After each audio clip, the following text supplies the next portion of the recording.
भी एक बार press conference करके मीडिया के साथियों के माध्यम से बताया था कि हम जो ये हरियाणा की संस्कृति है इसको खराब करने के लिए जो सरकारें अपनी चालें चल रही हैं, वो आज 1 नवंबर जो कि हरियाणा दिवस का दिन है, इस दिन हरियाणा बना था और एक ऐसी संस्कृति के तौर पे बना था जिसका उद्देश्य भाईचारा था। हम हजारों सालों से एक ऐसी संस्कृति में जी रहे हैं जो अपने भाईचारे पे डिपेंड करती है। भाईचारा मतलब एक गांव में जो सारे लोग रहे हैं वो हर आपस में चाचे ताऊ भाई बहन चाचे ताऊ ताई दादी ऐसे होते हैं।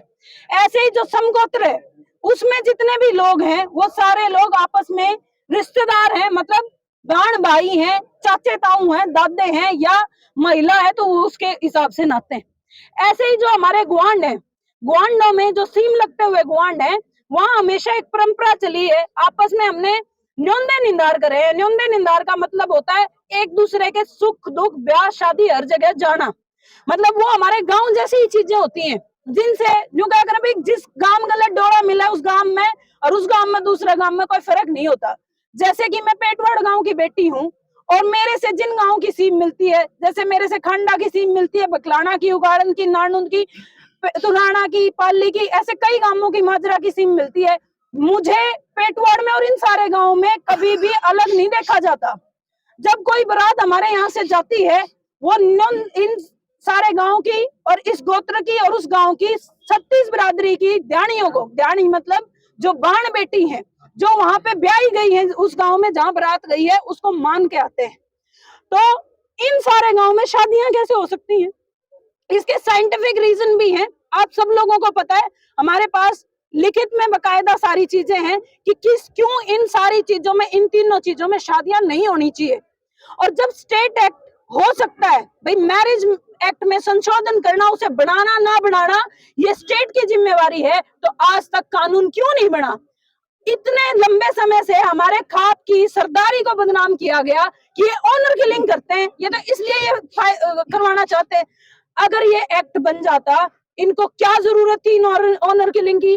क्या क्यों होती है? क्यों वो 2003 में करोड़ा कांड होता? क्यों ये जरूरत आती?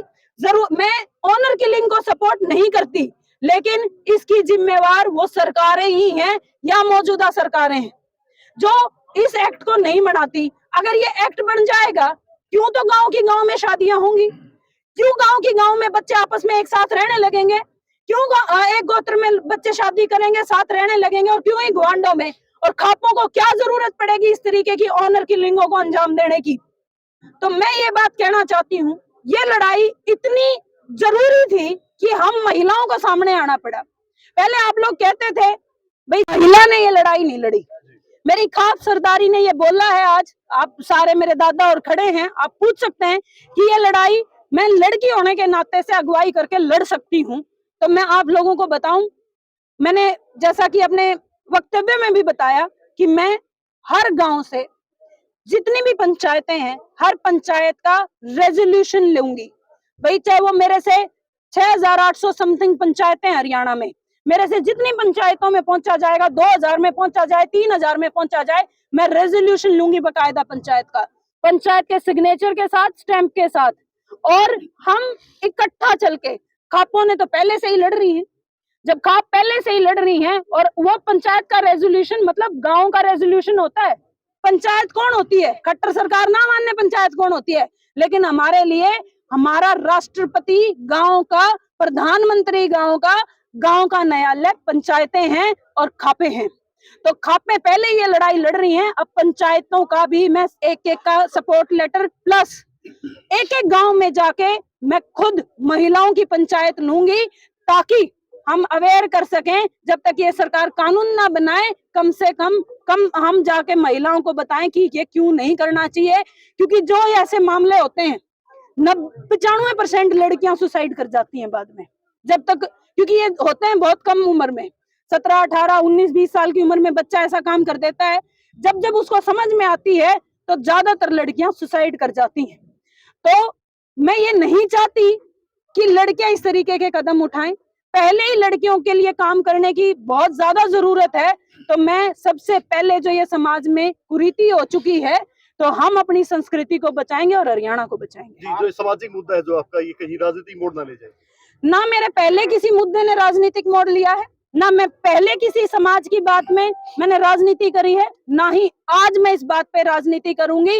राजनीति करने वाले 500 साल वोट मांगते हैं, समाज के लिए ऐसे धूपों में पैदल नहीं चलते हैं, समाज के लिए जाके ऐसे छेड़छाड़ मंत्रियों का विरोध नहीं करते हैं। मुझे मेरे समाज के ऊपर राजनीति करने की जरूरत नहीं है, बल्कि मैं अपने समाज के ऊपर राजनीति छोड़ जरूर सकती हूँ। आप हरियाणा की बात कर रहे हैं, 18वीं सदी की बात नहीं कर रही हूँ, ना ही मैं रिजल्ट बात कर रही हूँ। जहाँ एक खेड़ा नहीं है, कई दादाओं का खेड़ा है। गांव का मतलब होता है एक दादा का बसाया हुआ गांव। मैं ठीक तो कह रही हूँ दादा? एक दादा का बसाया हुआ गांव, उसका एक खेड़ा होता है। लेकिन सिरसा में, फतेहाबाद में, ऐसे बहुत सारे, या नूह मेवात में हमारे मुस्लिम भाई हैं, वहां ऐसा नहीं हो सकता।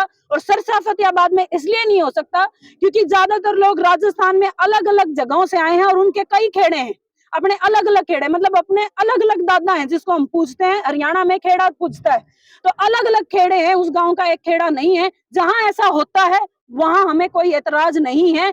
हम प्रैक्टिकल समाधान चाहते हैं। लगभग 15-16 जिलों में ऐसा नहीं होता है, हम उनके लिए ये बात चाहते हैं। और कानून में एक्सेप्शन बहुत सारी चीजों की होती है।